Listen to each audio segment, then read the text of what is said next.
বর্ষাকালটা তবে পড়েই গেল কলকাতায়। ব্যোমকেশের হাতেও এখন তেমন একটা কাজ নেই।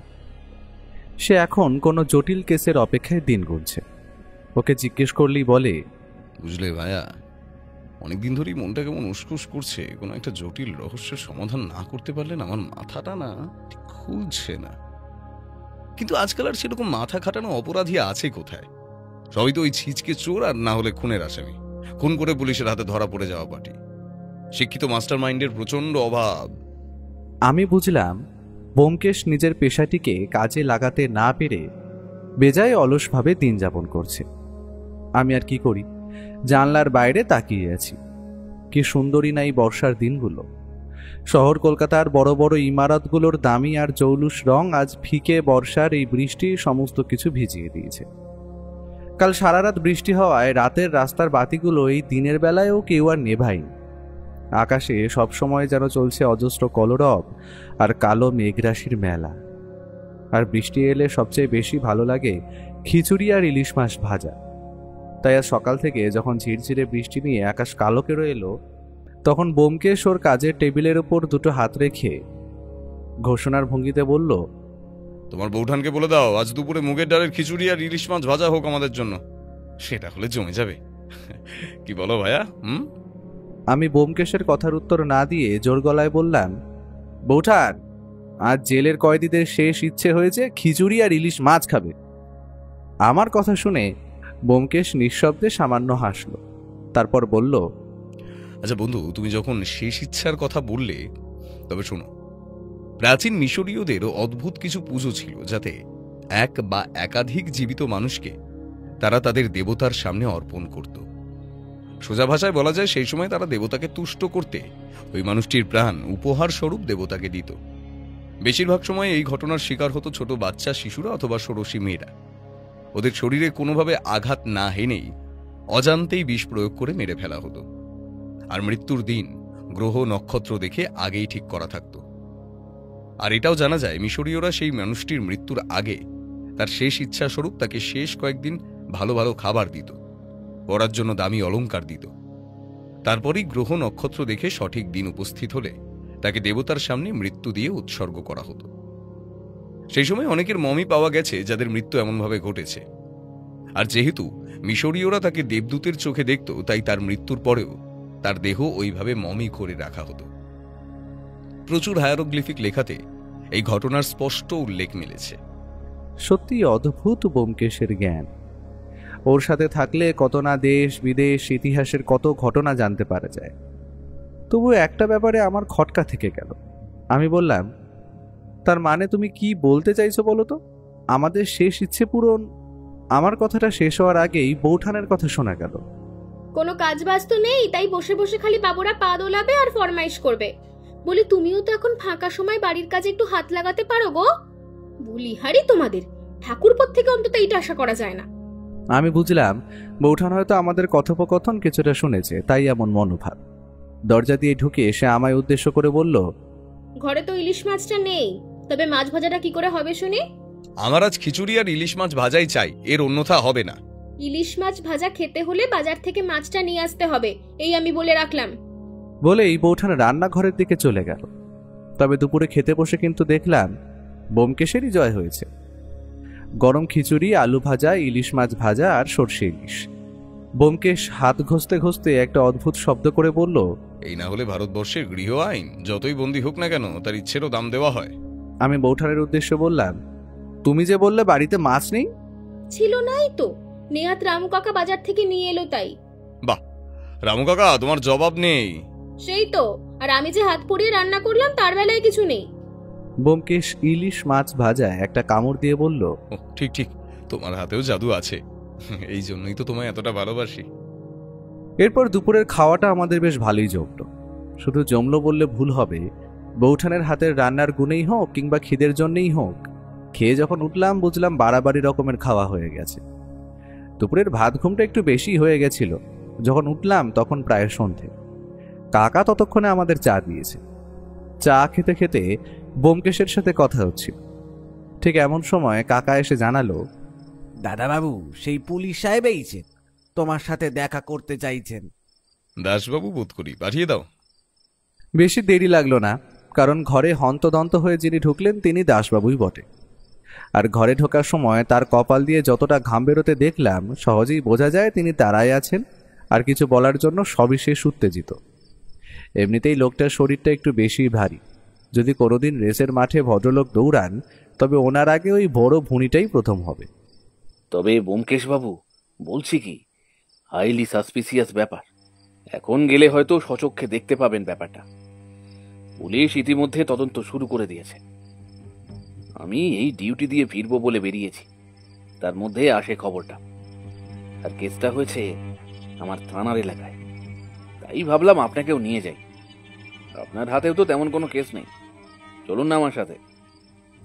আপনারও মাথা খাটানোর একটা খোরাক হবে, অপরদিকে পুলিশেরও সাহায্য হবে। আমি জানি দাসবাবু মাঝে মধ্যেই জটিল কোনো কেস হলে তাতে ব্যোমকেশের সাহায্য নেয়, আর বোধ করি এটাও কোনো জটিল রহস্যের ব্যাপার। ব্যোমকেশ আর আমি বেশি দেরি করলাম না, তাড়াতাড়ি তৈরি হয়ে নিলাম। নিচে দাসবাবুর জিপ দাঁড়িয়েছিল। আমরা যেতেই জিপ স্টার্ট দিল। দাসবাবু বলে দিলেন যতটা তাড়াতাড়ি হোক স্পটে পৌঁছানোর কথা। গাড়িতে যেতে যেতে ব্যোমকেশ দাসবাবুকে জিজ্ঞেস করলো, আচ্ছা, পেরেক পোটার ব্যাপারটা কিন্তু ঠিক বুঝতে পারলাম না দাসবাবু। মানে কেউ কি রাগের বশে জিনিসটা গেঁথে দিয়েছে কারো শরীরে, কিন্তু এতে রহস্যের কি আছে তো বুঝতে পারলাম না ঠিক। এই কয়দিন পেপার দেখেননি মনে হচ্ছে। আপনি 3 দিন আগের পেপার খুঁজলেও পেতেন ঘটনাটা, যদিও খুব ছোট করে বেরিয়েছিল। আর ব্যাপারটা পুরোটাই অ্যাক্সিডেন্ট রূপে দেখা হচ্ছিল, তাই হয়তো রিপোর্টারটা চেপে গেছে। আচ্ছা, আপনি এই আধো আধো কথা বলাটা ছাড়ুন তো, পুরো ব্যাপারটা খুলে বলুন। না হলে আপনার সাহায্য করা কিন্তু আমার পক্ষে সম্ভব নয় দাসবাবু। আরে চড়ছেন কেন? এই কম বয়সী গোয়েন্দাদের এটাই সমস্যা। আচ্ছা শুনুন তবে, 3 দিন আগে ওই রাত ধরুন 11টা নাগাদ ঘটে ঘটনাটি। লোকটির নাম বিশ্বম্বর রায়, যিনি পেশায় একজন রিটায়ার্ড আর্মি অফিসার ছিলেন। বয়স ধরুন ওই 40-এর কাছাকাছি। আর রিটায়ার্ড করার পর তিনি একটি সরকারি ব্যাংকে সিকিউরিটি গার্ডের চাকরি করতেন।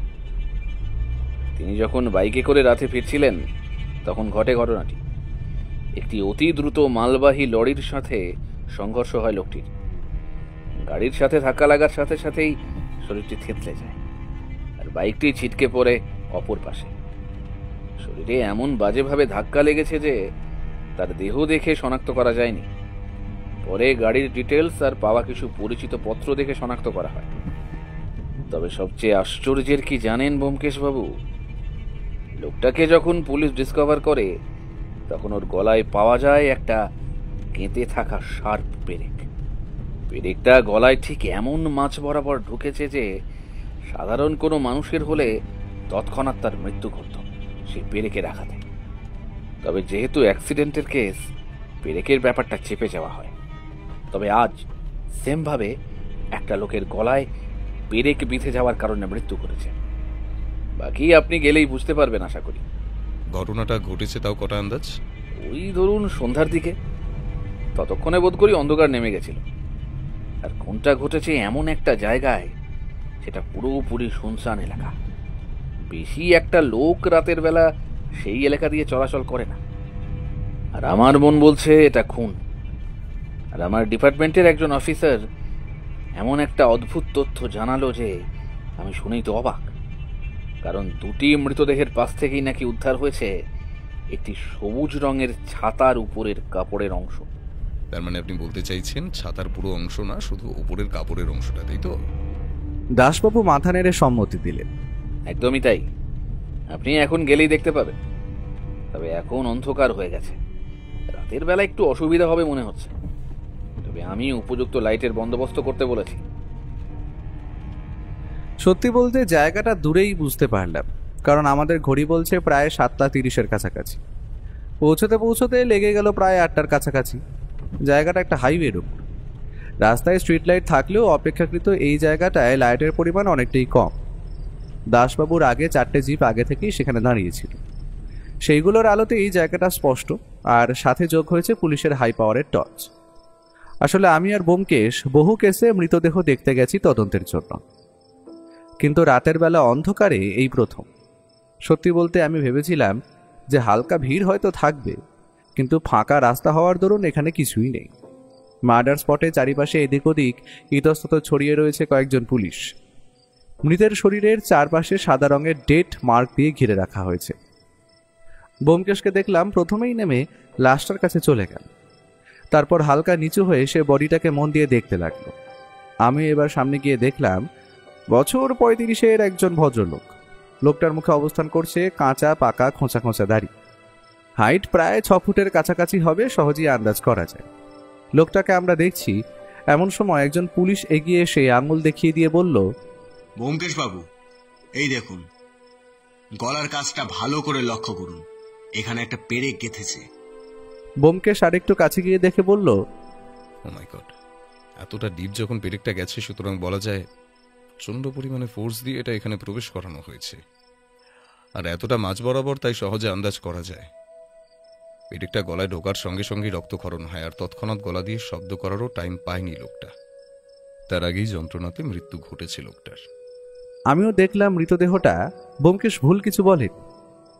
পেরেকটা পুরোপুরি গেঁথে আছে গলার অংশে, আর সেই স্থান থেকে রক্তক্ষরণ হয়ে রক্ত জমাট বেঁধে রয়েছে রাস্তায়। ব্যোমকেশের কপালে একটা বড় ভ্রুকুটি দেখে বুঝলাম ও কিছু একটা রহস্য ধরতে পেরেছে। অল্প সময় পর ব্যোমকেশ লোকটার পায়ের কাছের কিছুটা অংশ দেখে অবাক হওয়ার ভঙ্গিতে বলল, আচ্ছা দাসবাবু, আপনার একটা ব্যাপার লক্ষ্য করেছেন কি? আপনাদের এটা আগে চোখে পড়ার কথা ছিল। বাইক অ্যাক্সিডেন্ট আর প্যান্টে একটু ঘষা বা পায়ের কাছে কোনো ক্ষত চিহ্ন নেই। স্ট্রেঞ্জ না? পাশে দাঁড়িয়ে থাকা পুলিশটি বলল, ওই যে রাস্তার যে স্থানে সাদা রং দিয়ে মার্ক করা রয়েছে, বাইকটা ওখানে পড়েছিল। অপরদিকে বাইকটা প্রচন্ড ভারী, আর বাইকটা রয়্যাল এনফিল্ডের। বাইকে কিন্তু অ্যাক্সিডেন্টের দাগ স্পষ্ট রয়েছে, কারণ জায়গায় জায়গায় সেটি ঘষটে গেছে আর পার্টস ভেঙেছে। আমরা ওটা রাস্তার একপাশে রেখে দিয়েছি। ব্যোমকেশ কথাটা শুনে খানিকটা হাসল, তারপর বলল, এই যে ভুতুরে ব্যাপার, হ্যাঁ? আপনারা বলছেন বাইক ঘষটেছে আর বাইকের অ্যাক্সিডেন্ট হলো, তবু যে বাইক চালাচ্ছিল সে তো বাইক নিয়েই পড়েছে, সুতরাং তার শরীরে কোনো ইনজুরি থাকবে না কেন? এটা তো সহজ ব্যাপার। আমি তৎক্ষণাৎ বললাম, আচ্ছা ধরো লোকটাকে অপর দিক থেকে আসা কেউ প্রথমে পেরেক দিয়ে আঘাত করে, তারপর লোকটা পেরেকের আঘাতেই নিয়ন্ত্রণ হারিয়ে ফেলে আর দূরে ছিটকে যায়। তার জন্য হয়তো তার পায়ে তেমন একটা চোট লাগেনি। ব্যোমকেশ এবার এগিয়ে গেল দাসবাবুর দিকে। তিনি জিপের কাছে আরেকজন পুলিশকে কিছু একটা বোঝাচ্ছিলেন, আর তার হাতে ছিল সবুজ রঙের একটা ছাতার উপরের অংশ। ব্যোমকেশ এগিয়ে গিয়ে দাসবাবুর হাত থেকে সেটা হাতে নিয়ে দেখতে দেখতে বলল, অদ্ভুত ব্যাপার কিন্তু এটা দাসবাবু। ছাতা আছে, ছাতার লোহার হুকগুলোও আছে, কিন্তু নেই খালি ছাতার ধরার ধাতব অংশটা। অদ্ভুত ব্যাপার। আগের বারের খুনের ক্ষেত্রে তো এটাই পাওয়া গিয়েছিল আশা করি। তবে তার মানে কি খুনি? এবার বডিটা পোস্টমর্টমের জন্য পাঠাতে হবে। আপনাদের দেখা শেষ আশা করি। আর দেরি না করলে তাহলে আমি বডিটা নিয়ে যাবার ব্যবস্থা করি, কেমন?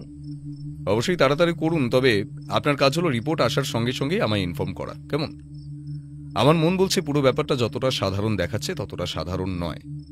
এর পেছনে লুকিয়ে আছে কোনো বড় ষড়যন্ত্র। দেখাই যাক আমার অনুমান সঠিক হয় কিনা। দাসবাবু এবার মাথা চুলকে বললেন, ঠিক আছে, আপনি যেমন বলবেন তেমনটাই হবে। তাড়াহুড়োর তো কোনো ব্যাপার নেই। তা লোকটার ডিটেইলস কি বলে একটু বলুন শুনি দাসবাবু। দাসবাবু মাথা নেড়ে বললেন, হ্যাঁ হ্যাঁ, পরিচয়, তাই তো? দাঁড়ান, এই তো লোকটা বেশ বড় লোক, ব্যোমকেশবাবু। আর পেশায় প্রমোটার, নাম অনিমেষ সান্যাল। বয়স 35-এর কাছাকাছি। সে সন্ধ্যার দিকে মদ্যপ অবস্থায় তার বাড়ি ফিরছিল নিজের রয়্যাল এনফিল্ড বাইকে। পেরেকটি কোনোভাবে সোজাসুজি তার গলায় এসে লাগে আর মৃত্যু ঘটে। আর পরিবারের ডিটেলসটা নিতে ভুলে গেছেন নিশ্চয়ই। বাড়ির লোককে তো খবর পাঠাতে হবে। বাড়ির লোক লাশ শনাক্তকরণ না হলে যে সেটা আমাদেরই অসুবিধা কাজে। আপনার দ্বারা দেখছি। দাসবাবু মুখটা একটু জয়ের ভঙ্গিতে তুলে উঁচু গলায় বললেন, প্রচুর টাকা আর ক্ষমতার প্রতিপত্তি থাকায় কিছুদিন ধরে শোনা যাচ্ছে পরকীয়ার সাথে যুক্ত ছিল লোকটা। এর বাবা মা কেউ বেঁচে নেই। 5 বছরের বিয়ে করা স্ত্রী আছে খালি। খবর পাওয়া যাচ্ছে ইদানিং স্ত্রীর সাথে ওনার সম্পর্ক খুব একটা ভালো নয়। আর তাদের মনোমালিন্যের অপর প্রধান কারণ হলো তাদের এত বছর বিয়ের পরও কোনো সন্তান ছিল না। এখনো অবধি এতটা জানা গেছে। থাক থাক দাসবাবু, এতেই হবে। এখন লোকটার বাড়ির ঠিকানা জোগাড় করে রাখুন। রাতে বাড়িতে মহিলাকে খবর দিন। আর অপর যে ব্যক্তি মারা গিয়েছিলেন 3 দিন আগে, এক্স আর্মি যিনি, ওনার ডিটেইলড ফাইল কিন্তু আমার চাই কালকের মধ্যে। বডির পরীক্ষা হয়ে গেলেই তার রিপোর্ট আমায় ফোন করে জানাবেন, ঠিক আছে? এখন চলি, সকালে দেখা হচ্ছে। তাহলে চলো ভাইয়া। দাসবাবুর অপর এক পুলিশ জিপ আমাদের বাড়ি ছেড়ে আসেন। আমরা যখন ফিরি সময় তখন প্রায় 10টার কাছাকাছি। রাতে খাওয়া দাওয়া সেরে শুতে যাওয়ার আগে আমি ব্যোমকেশের ঘরে গিয়ে দেখি ও হাতে সিগারেট জ্বালিয়ে এদিক ওদিক ইতস্তত পায়চারি করছে। আমি জিজ্ঞেস করলাম, তুমি কি কিছু বুঝতে পারছো এই কেসটার ব্যাপারে? আর দেখো, আমায় সব থেকে ভাবাচ্ছে ওই পেরেকটা। ওই রকম সঠিকভাবে গলার ঠিক মাঝখানে ওটা বিঁধলো কিভাবে? প্রশ্নটা যে আমার মাথাতেও আসেনি তা কিন্তু না, তবে একটা বিষয় পরিষ্কার যে এমন কিছু ভাবে পেরেকটা প্রচন্ড ফোর্সে মারা হয়েছে।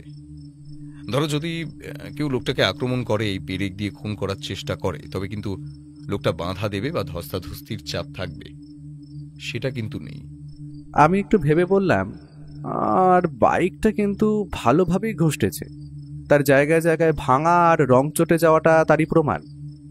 ওটা খুব সহজ ব্যাপার। ধরো লোকটাকে কোনোভাবে আগেই খুন করা হলো, আর জায়গাটা এমন যে আশেপাশে কোথাও আলোও নেই, অন্ধকারে এতটাই সহজেই তার কার্যসিদ্ধি করে, আর তারপর গাড়ি স্টার্ট দিয়ে প্রচুর স্পিডে চালকবিহীন ছেড়ে দেয়।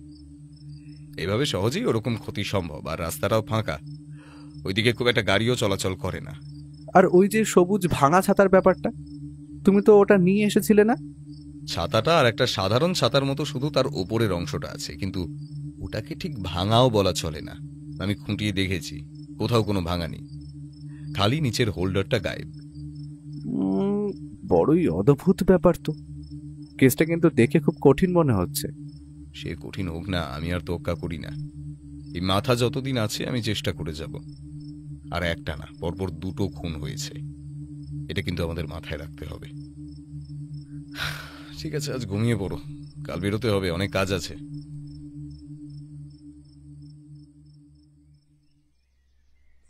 পরের দিন সকালে যখন ঘুম ভাঙলো, দেখি ঘড়িতে তখন প্রায় বেলা 9টার কাছাকাছি।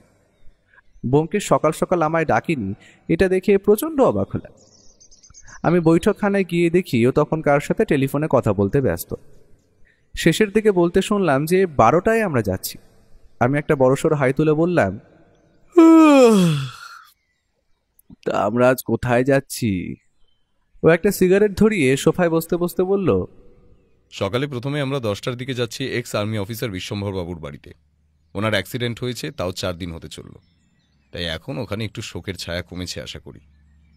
যতই এই ঘটনাটা অ্যাক্সিডেন্ট বলে চালানো হোক, আমার মতে এটাও হয়তো নিখুঁত খুন। আর তাড়াতাড়ি তৈরি হয় নাও, দাসবাবু আসছেন আমাদের নিয়ে, উনিই যাবেন কিন্তু। পুলিশ নিজেদের মতো জেরা তো করেছে আশা করি।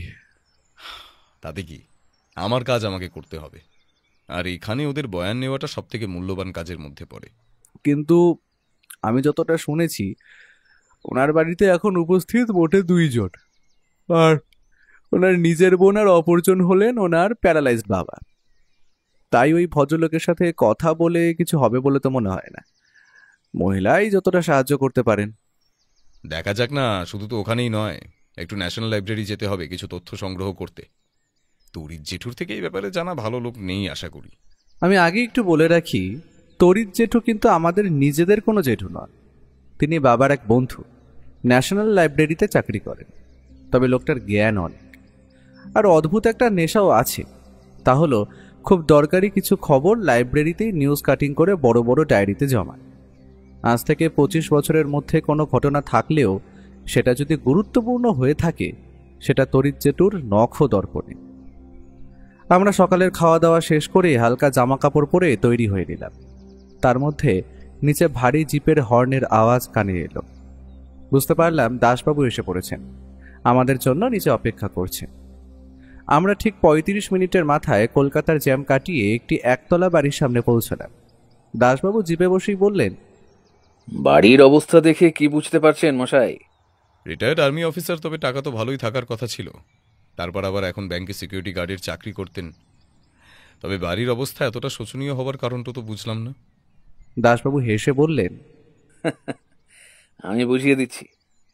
সূত্র মারফত জানা গেছে লোকটার কিন্তু ভালো মতো ক্লাবে যাওয়ার অভ্যাস ছিল, অর্থাৎ জুয়ার অভ্যাসটা খুব ভালো মতোই লেগেছিল। আর ভালো পরিমাণ অর্থ লোকটা জুয়ায় হেরেছিল। আর যেদিন অ্যাক্সিডেন্টটা হয় লোকটা কিন্তু অত রাতে মদ খেয়েই গাড়ি চালিয়ে ক্লাব থেকে ফিরছিল। ব্যোমকেশ কথাগুলো শুনে আর কিছু বলল না। আমরা প্রবেশ করলাম বাড়ির ভিতরে। বাড়ির সদর দরজায় 3বার কড়া নাড়ার সঙ্গে সঙ্গে ভিতর দিয়ে একটা মহিলা কণ্ঠ বলল, কে এসেছেন? দাসবাবু একটু গলা খাকারি দিয়ে বলল, আমি লালবাজার থানা থেকে আসছি। সুনয়না দেবী, আপনি নির্দ্বিধায় দরজাটা খুলুন। আপনার দাদার মৃত্যুর ব্যাপারে কিছু কথা বলার আছে। একটু দাঁড়ান, আমার হাত পরিষ্কার নয়, হাতটা ধুয়ে এসে কথা বলছি, একটু অপেক্ষা করুন। আমরা একে অপরের দিকে মুখ চাওয়াচাওয়ি করলাম। ব্যোমকেশ দেখলাম চুপচাপ বাগানের ছোট দুটো গাছের দিকে এগিয়ে গেল। সেগুলোর পাতা অত্যন্ত যত্ন সহকারে কাটা রয়েছে। আমি দেখে বুঝলাম মহিলার হয়তো বাগান বানাবার শখ আছে। ঠিক 3-4 মিনিট ঠায় অপেক্ষা করে দাঁড়িয়ে মহিলা দরজা খুললেন। আমাদের দেখে ওনার মুখ যে খুব প্রসন্ন নয় তার বলে দিতে হয় না, কারণ ঘরে প্রবেশ করতেই মহিলা গজগজ করে বলে উঠলেন, এই তো 2 দিন আগে আপনাদের পুলিশের লোক এসে কত কিছু জেনে গেল, আমার কিসে জেরা বলুন তো? দেখছেন বাড়িতে দাদার মৃত্যুর শোক এখনো কেউ কাটিয়ে উঠতে পারেনি, তার উপর বাবার এই দশা। আসুন, কি জিজ্ঞেস করবেন করুন, তারপর তাড়াতাড়ি কাজ শেষ করুন, আমার অনেক কাজ পড়ে আছে। নমস্কার। আমার অনুমান বলছে আপনার দাদা শুধুমাত্র একটি অ্যাক্সিডেন্টে মারা যাননি, ওনাকে হত্যা করা হয়েছে। আর আমরা সেই দোষীকে খুঁজে বার করতেই আপনার সাহায্য আশা করছি। দাদার কথা বলছেন? ওকে মারবে না তো কি পুজো করবে? জানেন তো ব্যোমকেশ বাবু, জুয়ারির শত্রুর অভাব হয় না। দেখুন, হয়তো কারো টাকা দিয়ে শোধ করতে পারেনি, তারাই হয়তো শেষ করে দিয়েছে মেরে। লোকটা বেঁচে থাকলেও শান্তি দিত না আমাদেরকে। যা টাকা রিটায়ার করে পেয়েছিল সব টাকাই জুয়াতে উজাড় করেছিল। বাবার যা সম্পত্তি ছিল সেটাও শেষ করেছে জুয়াতে। এখন আমাদের বেঁচে থাকার জন্য শুধু পড়ে আছে জীর্ণ বাড়িটা। মরেও মনে হয় আমাদেরকে শান্তি দেবে না। ব্যোমকেশ মহিলার কথা শুনে দুঃখ পেল কিনা জানি না, সে বলল, আমি অত্যন্ত দুঃখিত সুনয়না দেবী, তবে আপনার দাদাকে খুন করতে পারে এমন কোনো লোককে আপনার সন্দেহ হয়? দাদা মাঝখানে অনিমেষ সান্যাল নামের একজন বয়স 35-এর প্রমোটারের সঙ্গে বন্ধুত্ব করেছিল। লোকটা আমাদের বাড়িতেও এসেছিল 2-1 বার। লোকটাকে আমার সন্দেহ হয়, কারণ যেদিন বাড়িতে আসে খুব খারাপ নজরে আমার দিকে তাকিয়েছিল। দেখি মনে হয় একটা অসভ্য লোক। আমি দাদার মুখে শুনেছি যে ওর বাড়িতে নাকি যাতায়াত ছিল। হয়তো এই লোকটা বা দাদার কোনো পুরনো কোনো শত্রু দাদাকে মেরেছে, কি জানি।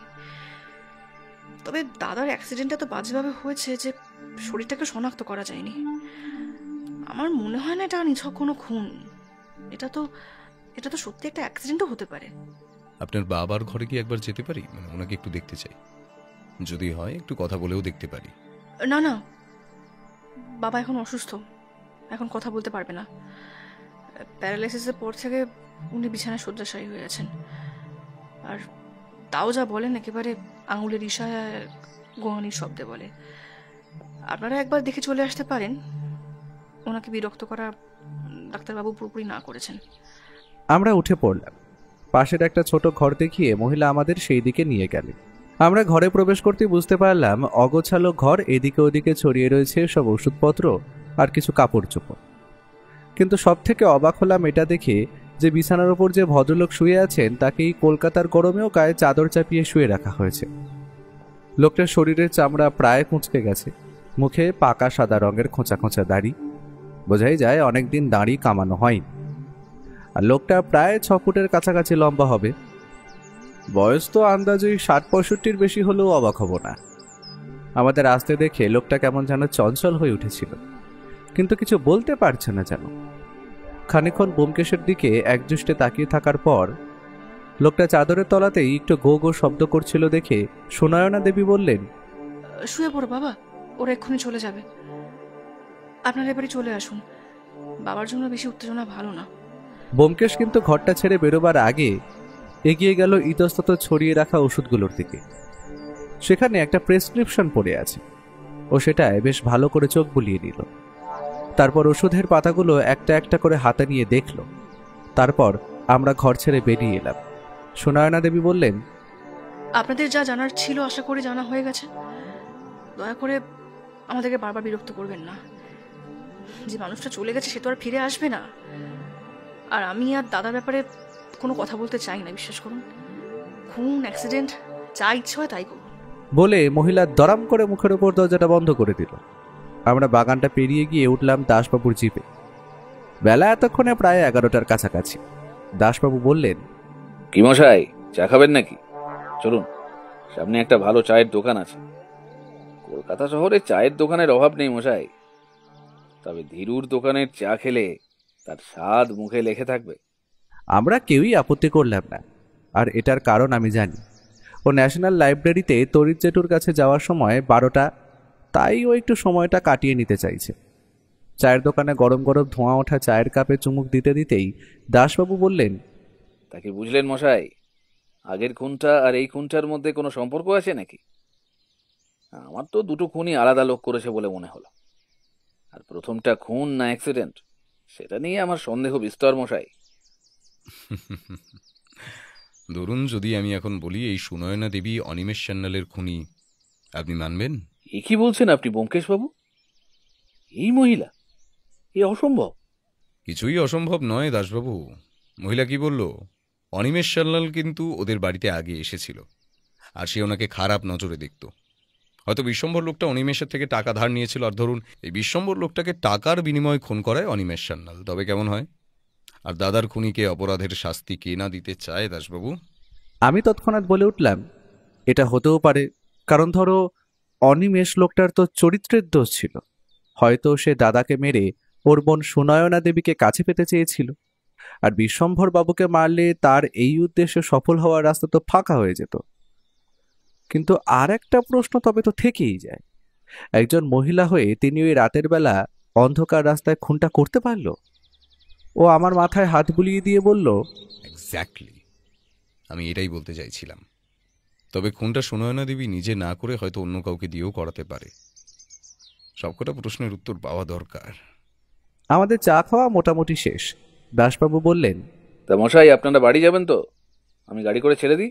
অত কষ্ট করতে হবে না দাসবাবু, আমার এই কাছেই ন্যাশনাল লাইব্রেরিতে একটু কাজ আছে। আপনি বরং আমাদের ওখানেই একটু ছেড়ে দিন, ফেরার সময় আমরা ট্যাক্সি করে নেব। যেমন বলা তেমন কাজ। 12টা বাজতে 10 মিনিট আগে দাসবাবু আমাদের ন্যাশনাল লাইব্রেরির সামনে নামিয়ে দিয়ে চলে গেলেন। এর আগেও আমি ওর সাথে লাইব্রেরিতে এসেছি, তবে তরিৎ জেঠুর সাথে দেখা করার জন্যই প্রথম। আমরা দরজা ঠেলে ওনার ঘরে ঢুকলাম। চোখে পড়ল ভদ্রলোক তখনও নিজের সাদা দাড়িতে হাত বোলাতে বোলাতে একটা বই পড়ছে। আগে যখন দেখেছিলাম তখনই বয়স ছিল 60-এর কাছাকাছি, এখন যেন আরও বেশি বয়স্ক মনে হচ্ছে ওনাকে। ওকে আর আমাকে দেখে হেসে তিনি চেয়ার দেখিয়ে বসতে পড়লেন। আমরা বসতেই বললেন, ব্যোমকেশ, তুমি যে এই প্রাইভেট ইনভেস্টিগেটরের কাজটা করছো আমি শুনে বেজায় খুশি হয়েছি। আর তোমার বাবা আমাকে আগেই জানিয়ে দিয়েছিলেন। তবে তোমার বুদ্ধি আছে, আর আমার বিশ্বাস তুমি অনেক আগে যাবে। তোমার প্রশংসার খবর আমি পেপারে তো প্রায় পাই। আগের ওই কেসটা, ওই হর্ষবর্ধনের হিরেটা তুমি যেভাবে খুঁজে দিয়েছিলে না, সবটাই আমার জানা। আপনার যা বুদ্ধি আর পড়াশোনা, আপনিও চাইলে সহজেই গোয়েন্দাগিরি শুরু করতে পারতেন কিন্তু জেঠু। তরিৎ জেঠুর মুখে একটা নরম হাসি দেখতে পেলাম। বয়স হয়েছে বলে ঠাট্টা করছো ব্যোমকেশ? তা তোমাদের আমার কাছে আগমনের কারণটা বলো। তোমার কোনো কেসে যদি কাজে আসি আমার নিজের খুব ভালো লাগবে। হ্যাঁ জেঠু, কেসের ব্যাপারে একটা লোকের সম্বন্ধে একটু ডিটেলস চাই। লোকটার নাম বিশ্বম্ভর রায়, যিনি একজন এক্স আর্মি ছিলেন। এই 2 দিন আগেই পথ দুর্ঘটনায় মারা যান। আপনারা পেপারে হয়তো ঘটনাটা পথ দুর্ঘটনা ভাবলেও আমার চোখে ওটা একটা খুন, তাই আপনাকে একটু বিরক্ত করা। তরিৎ জেঠুর দেখলাম নামটা শোনামাত্র কপালে ভাঁজ দেখা গেল। তিনি বললেন, বিশ্বম্ভর রায়, বিশ্বম্ভর, তাই তো? Ex army. হ্যাঁ, 6 বছর আগের খবর। যতদূর মনে পড়ছে ওই মার্চ মাসের ঘটনা। এই দাঁড়াও, আমি ওই সালের খাতাটা একটু খুঁজে দেখি। আমি তো অবাক, কি শার্প মেমোরি। 6 বছর আগের ঘটনাও মনে আছে, আবার কোন মাসে ঘটেছিল সেটাও। ভদ্রলোক একটা গানের সুর গুনগুন করতে করতে একটা মোটা খাতা বার করে আনলেন। তারপর সেইখানের পাতা উল্টিয়ে দেখতে দেখতে বার করে আনলেন মার্চ মাসের অংশটা। এবার বললেন, হ্যাঁ, ওই 6 বছর আগে মার্চ মাসের ঠিক 21 তারিখ নাগাদ ওই ঘটনাটা ঘটে আর কি। লাদাখ সীমান্তে পোস্টিংয়ে ছিলেন এই বিশ্বম্বর রায়, আর সেই দিনই আমাদের দেশের উপর হামলা চালায় কিছু চীনের সেনারা।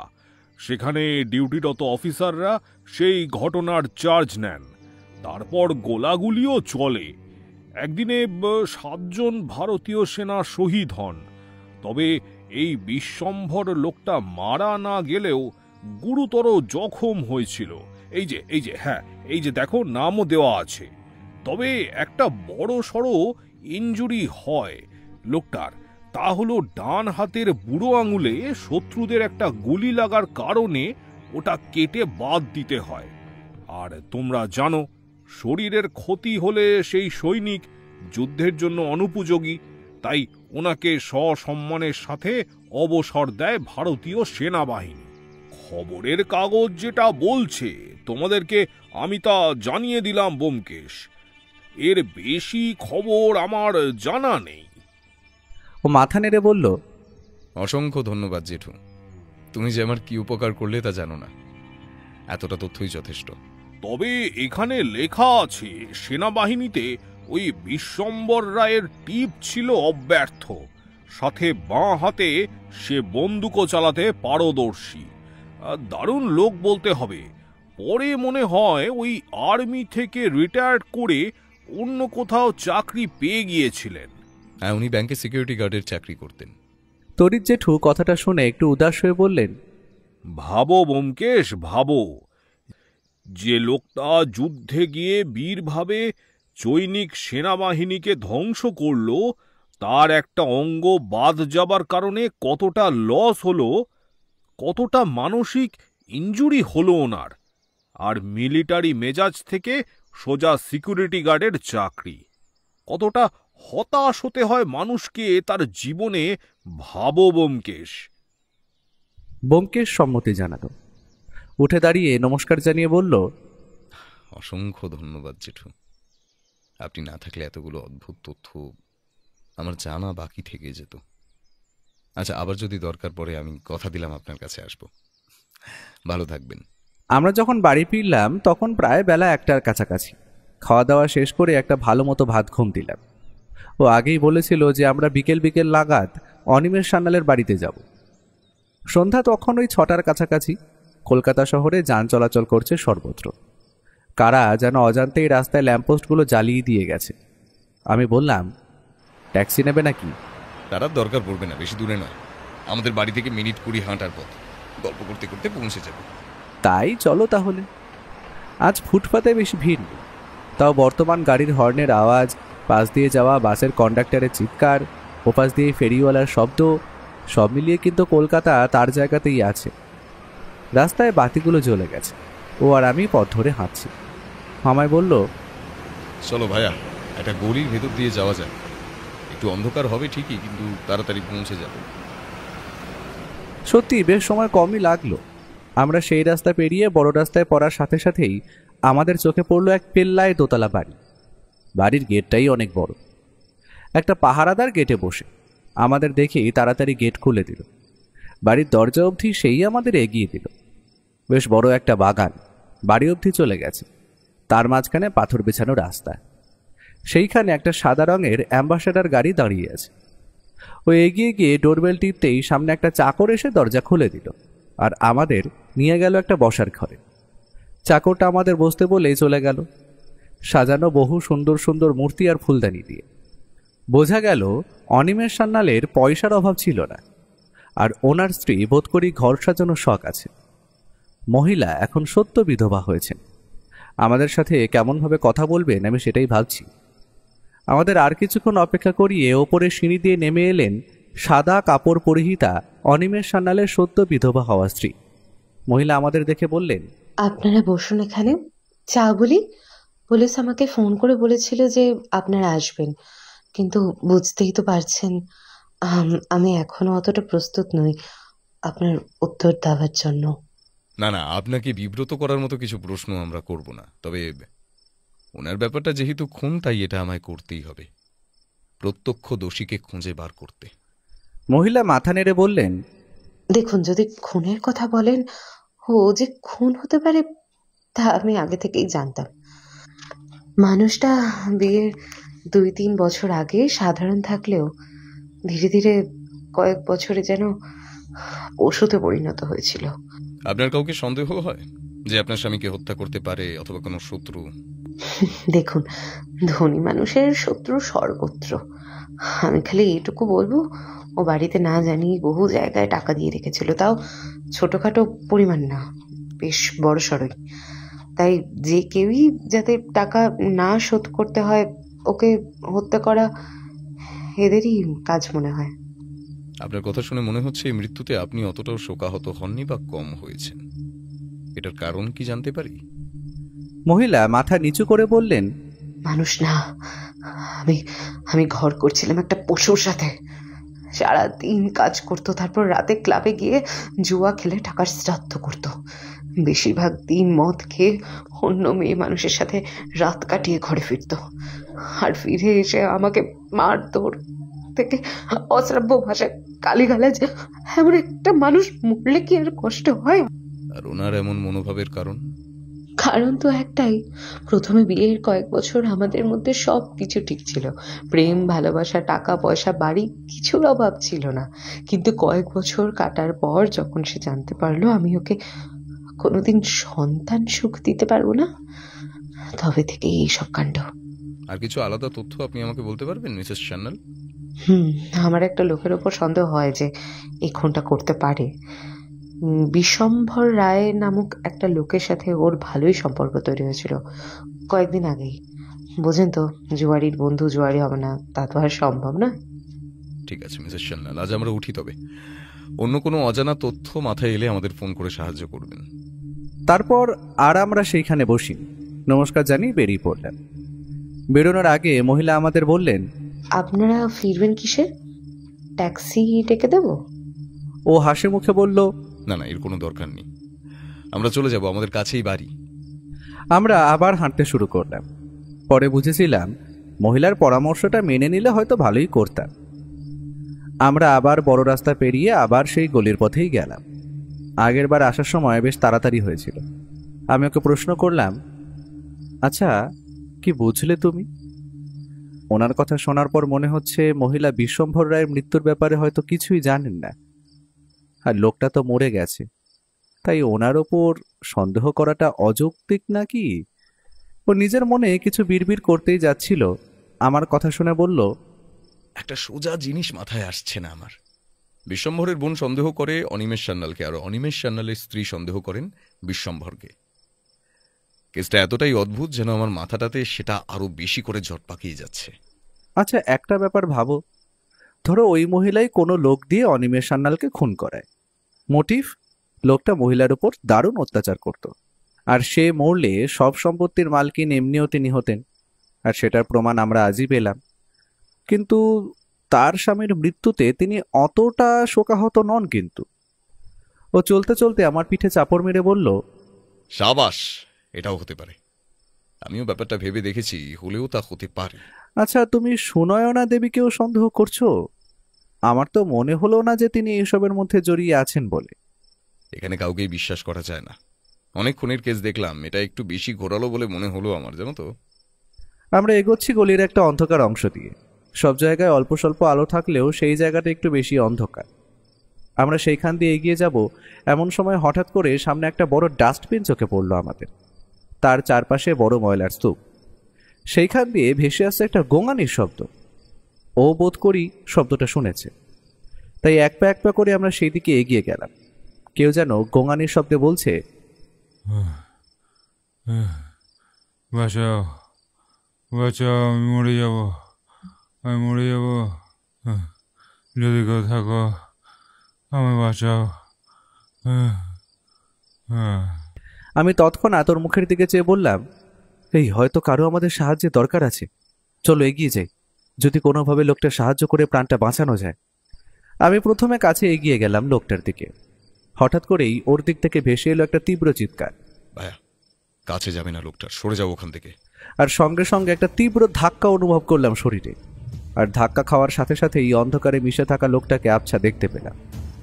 আর যেটা দেখলাম সেটা দেখে আমার মুখ দিয়ে কথা বেরোনোর জোগাড়, কারণ লোকটার হাতে ধরা আছে একটা সবুজ রঙের ছাতার ওপরের অংশ। অন্ধকার ছায়ামূর্তি এবার উঠে দাঁড়িয়েছে। ও আমাকে ধাক্কা দেওয়ার দরুন নিজেও পড়েছিল রাস্তার এক কোণে, কিন্তু ও যে কতটা ফিট তার পরিচয় আমি সঙ্গে সঙ্গে পেলাম। ও একটা জাম্প করে উঠে দাঁড়ালো, আর তার কয়েক সেকেন্ডের মধ্যেই ছায়ামূর্তির ছাতার দিক থেকে খুট করে একটা তীব্র শব্দ শোনা গেল, আর সঙ্গে সঙ্গে একটা শোঁ শব্দ করে কিছু তীব্র গতিতে ছুটে গিয়ে ধাতব শব্দ সৃষ্টি করে আঘাত হানল লোহার ল্যাম্পপোস্টে। আমার ততক্ষণে বুঝতে বাকি নেই তাই লক্ষ্যভ্রষ্ট হয়েছে এই সুযোগ, তাই আমি লোকটার দিকে ঝাঁপিয়ে পড়লাম। কিন্তু লোকটা প্রায় 6 ফুটের কাছাকাছি, আর শরীরের গড়ন দেখেই বোঝা যায় তার শরীরে শক্তির অভাব নেই। সে আমাকে তীব্র গতিতে ঠেলা মেরে ফেলে দিল রাস্তার এক কোণায়। ঠিক এমন সময় লোকটা সুযোগ বুঝে ছুটে পালানোর চেষ্টা করলো, কিন্তু হঠাৎ আমার ওর দিকে নজর গেল। বুঝলাম ও লোকটার উপর হামলে পড়েছে। প্রবল ধস্তাধস্তির শব্দ আসছে কানে। একটা কালো শরীর ঝাঁপিয়ে পড়েছে ওর উপরে, আর তার হাতে সেই সবুজ রঙের ছাতাটা।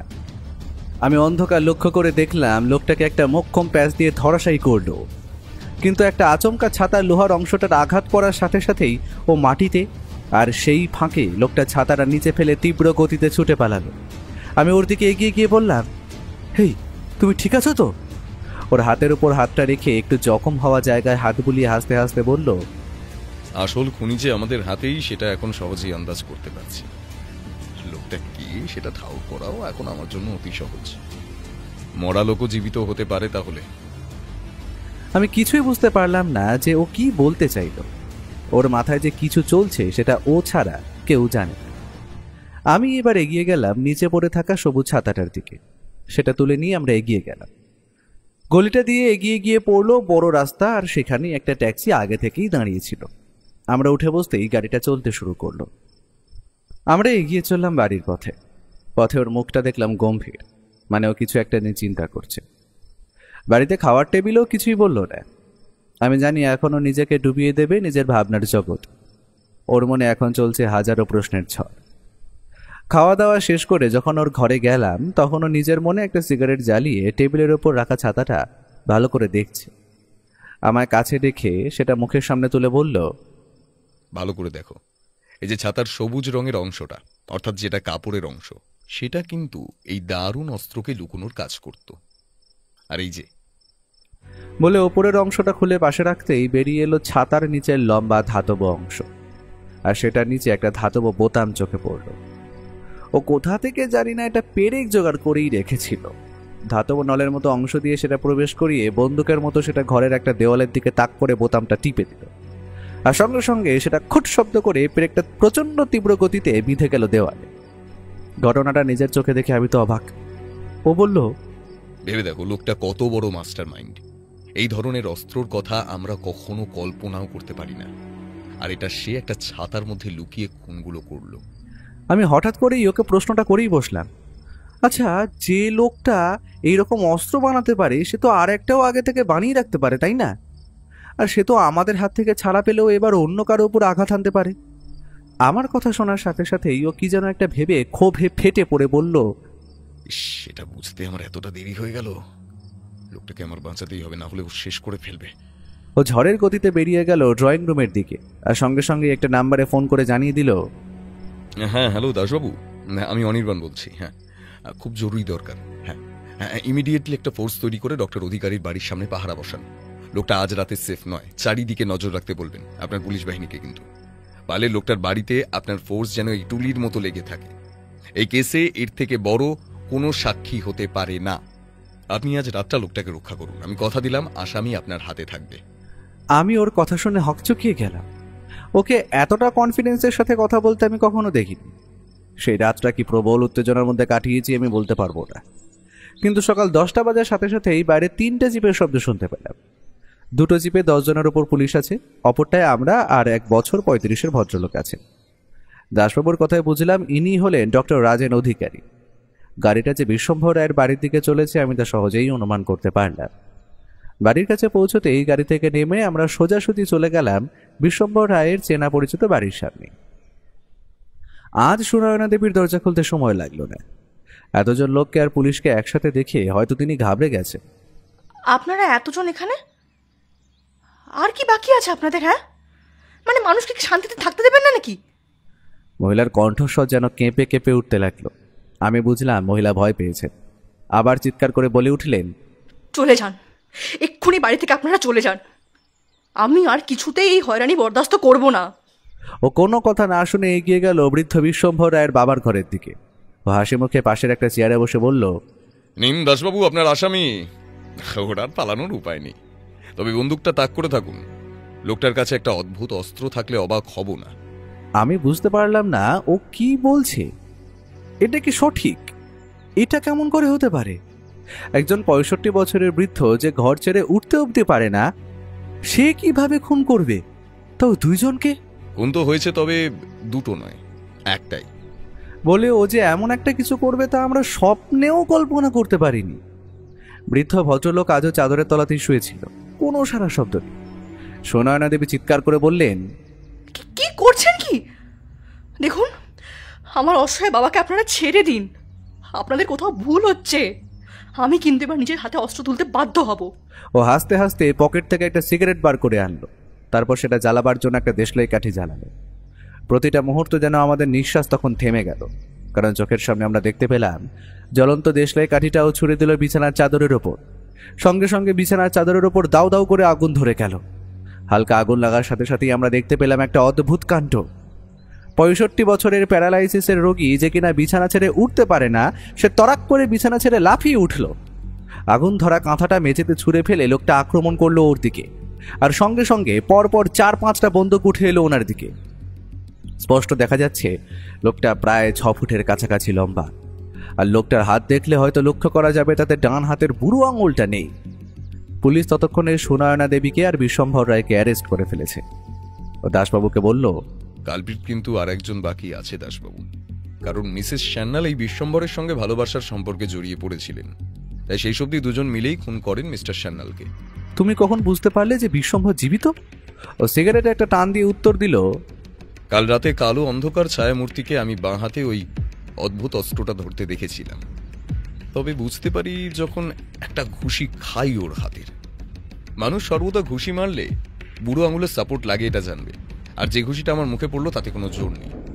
তখনই আমি বুঝলাম লোকটার বুড়ো আঙুল হয়তো নেই। তার আগেই খবর নিয়ে জানতে পেরেছিলাম এক্স আর্মি অফিসার বিশ্বম্বর রয়ের ডান হাতের আঙুল খোঁয়া গেছিল, তাই 2-2 4 করতেই মিলে গেল। মিস্টার অধিকারী দেওয়া লাস্ট ওষুধের প্রেসক্রিপশন অনুযায়ী ওষুধের জায়গায় মোট 3টে ওষুধ শেষ হওয়ার পরেও আরও 2টো ওষুধ খাওয়ার কথা, কিন্তু সেটা ছিল না। সেটাতেই আমার সন্দেহটা হয়। ওর কথা শুনে ডাক্তার অধিকারীও সম্মতি জানালেন। ও বলে চলল, আর পরে বুঝতে পারি লোকটা নিজের 65 বছরের বাবাকে খুন করে তাকে রাস্তায় নিজের বদলে ফেলে আসেন, আর এমন নির্মমভাবে সেই হত্যা করেন যে যেন তার বাবার দেহ কেউ শনাক্ত না করতে পারে। আর বাইক আর ডিটেলস তো বলছেই সেটা বিশ্বম্ভর বাবু, তাই লোকটাকে আমরা সহজেই মৃত বলে ধরে নিলাম। আর সেই সুযোগে সে ছদ্মবেশে বাবার বেশ ধারণ করে লুকিয়ে ছিল কিছুদিন। তবে আমার চোখে ফাঁকি দেওয়া অত সহজ নয়। দাসবাবু রেগে হয়তো বিশ্বম্ভর লোকটাকে কয়েকটা থাপ্পড় মারতে যাচ্ছিলেন, কিন্তু নিজেকে সামনে নিয়ে বাইরে বেরিয়ে এলেন। ও বলল, আমার কাজ এখানেই শেষ দাসবাবু। সবুজ ছাতার আড়ালেও যে এত বড় বড় একটা ষড়যন্ত্রের ব্যাপার লুকিয়ে থাকতে পারে সেটা আমি ধরতে পারিনি। তবে এই কেসটা সলভ করে অনেকদিন পর মাথাটা একটু খুলল। এমন শিক্ষিত মাস্টার মাইন্ড না থাকলে কি আর গোয়েন্দাগিরি করে মজা আছে? ওর মুখের হাসিটাই বলে দিচ্ছে কেসটা কতটা আনন্দ দিয়েছে ওকে। তার ঠিক 3 দিনের মাথায় দাসবাবু আমাদের বাড়ি এলেন। হাতে একটা বড় সরো মিষ্টির প্যাকেট আর সাথে একটা খাম। ওনার প্রমোশন হয়েছে। পুলিশ সুপার খুব খুশি ওনার উপর, কিন্তু আমি জানি তার জন্য সব কৃতিত্ব কিন্তু ব্যোমকেশের। আর ওনার হাতের যে খামটা রয়েছে তাতে ছিল সরকার বাহাদুরের একটা চিঠি, তার কেস সলভ করে দেওয়ার জন্য ধন্যবাদ পত্র। আর তার সাথে খামের ভেতর ছিল বেশ মোটা অঙ্কের টাকা। সেটা দিয়ে আশা করি ওরা 1 মাস শুয়ে বসে ঠিকই চলে যাবে।